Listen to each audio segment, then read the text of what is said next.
ko sallama babu. Uban ya gaya miki ana wa mai lehi sallama.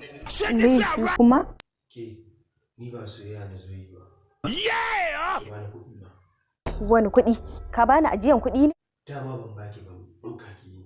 Kana nufin ni ce ɓarauniya?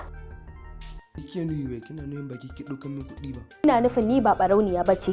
Idan na ce ba ni na ɗauka ba yana nufin sata aiki na ne. Saboda haka ka koma ya nuna ma kuɗin kai.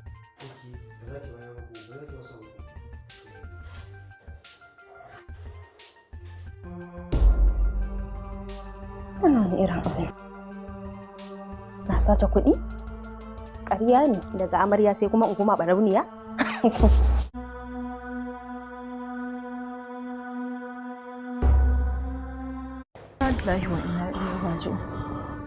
Lafiya kawai za ka shigo cikin dare ka zo ka wani firgita ni? To ai da mamanar gaskiya koyo shi cikin tsoro yake. Ba na kuɗi na mai dogon hannu. To sai ka ɗauka inda ka ajiye su.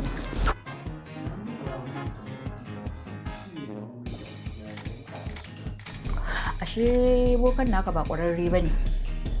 Da har zai gaya maka ɓarawanka amma bai gaya maka ina ne kuɗin yake ba ko kuma a ina aka sa shi. Wallahi na kan dadi da kake ƙarci mu muka nan wanda yace.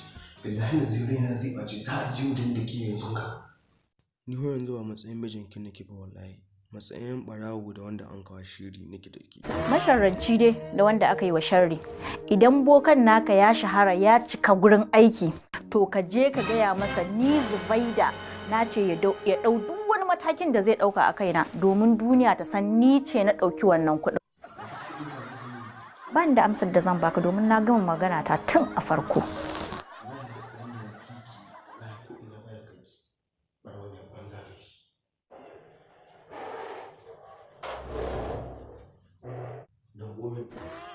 Wai me za a damƙa maka ne? Kuɗaɗe na da kika ɗauka su za ki ɗauka. Ayyo, sai ka ce ta nan ka bullo. Ni ban ɗau kuɗinka ba, kuma ni ban ci nan ba za ta taɓa ci na ba. Tsaki da wallahi daga nan sai ke ba wanda zai ji uwa bai sani ba daga ni sai ke kuɗaɗe na da kika ɗauka ki don ƙomin abin. Dan zaman ki wallahi salon alun ba wanda zai ji. Kowa ya ji, a ji ni a gidan nan. In dai ni na ɗauka maka kuɗinka kowa ya ji. A ji kar ka sake ka rufa min asiri. Idan ka rufa mini asiri Allah ba zai rufa maka asiri ba. Okay? Haka kika ce ko?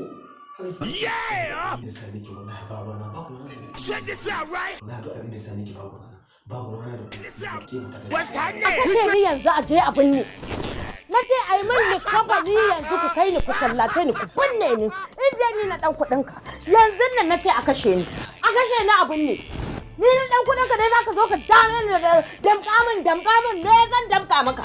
Me na ɗauka. Me nake da shi da zan damƙa maka a cikin ɗakin nan.